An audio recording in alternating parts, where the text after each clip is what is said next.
playing the C major and G major scales, just a 1-octave pattern, very simple pattern, basic major scale pattern that everyone should know if you play guitar.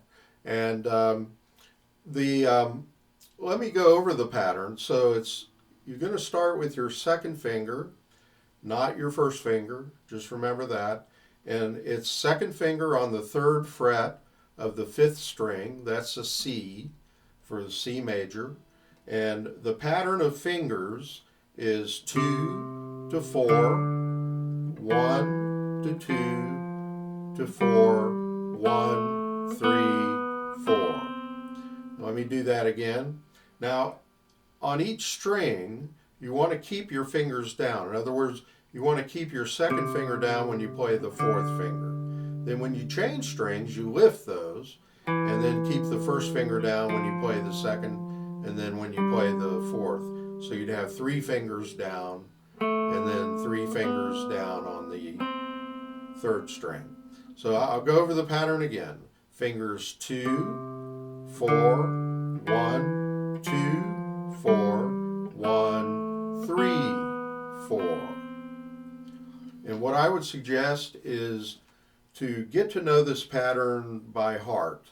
And the first, like at least 4 or 5 times, just go up the scale. Just ascend up the scale. Like,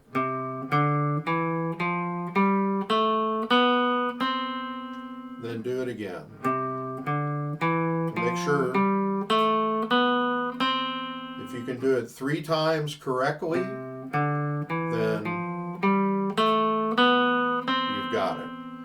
You don't have it if you do it correctly only on the 3rd time, you know. So you have to know it well enough that you can do it consistently correct, you know, with the correct notes. And then you want to try to go back down. Now, so the one thing I would do is think of it like we're kind of drawing an arch, or we're kind of going over a hill. So when you get to the top of the scale, don't stop and then restart and go back down. You just want to go to the top note and then back down, just in a smooth way like this.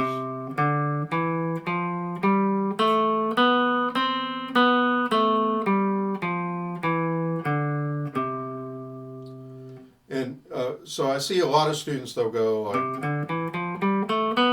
stop, and then go. But I would not suggest that. Just do it all as one thing. So you hit the top note, the highest note only once. So let me do it again.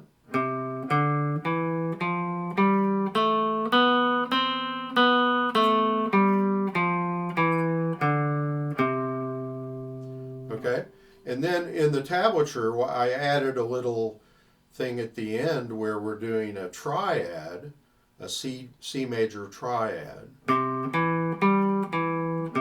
of playing the notes like a scale, but it's a triad, and then hitting a chord, which is the same triad,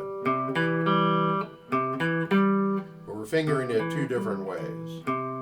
Fingering it kind of like a scalular thing, and then a chordal thing.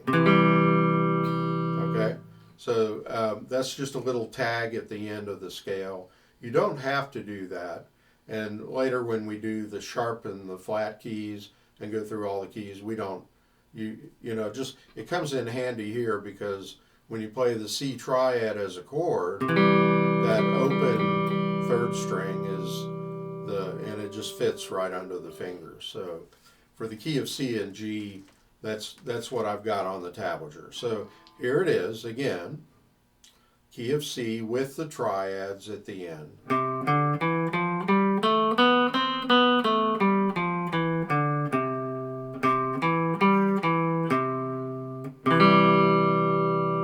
And then you move it across the street to 6th Street, key of G.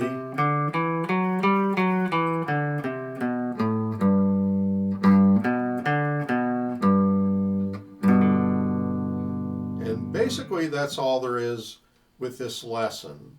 And I mentioned triads. If you don't know what that is, we will talk about that.